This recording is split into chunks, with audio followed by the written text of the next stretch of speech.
आमच्याकडं पावसाचं वातावरण झालेलं आहे खूप. वारं पण सुटलं होतं आधी, पण आता वारं शांत झालं.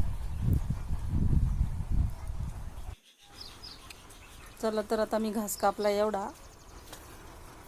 थोडा कापायचा राहिला आहे, थोडा कापून घेते.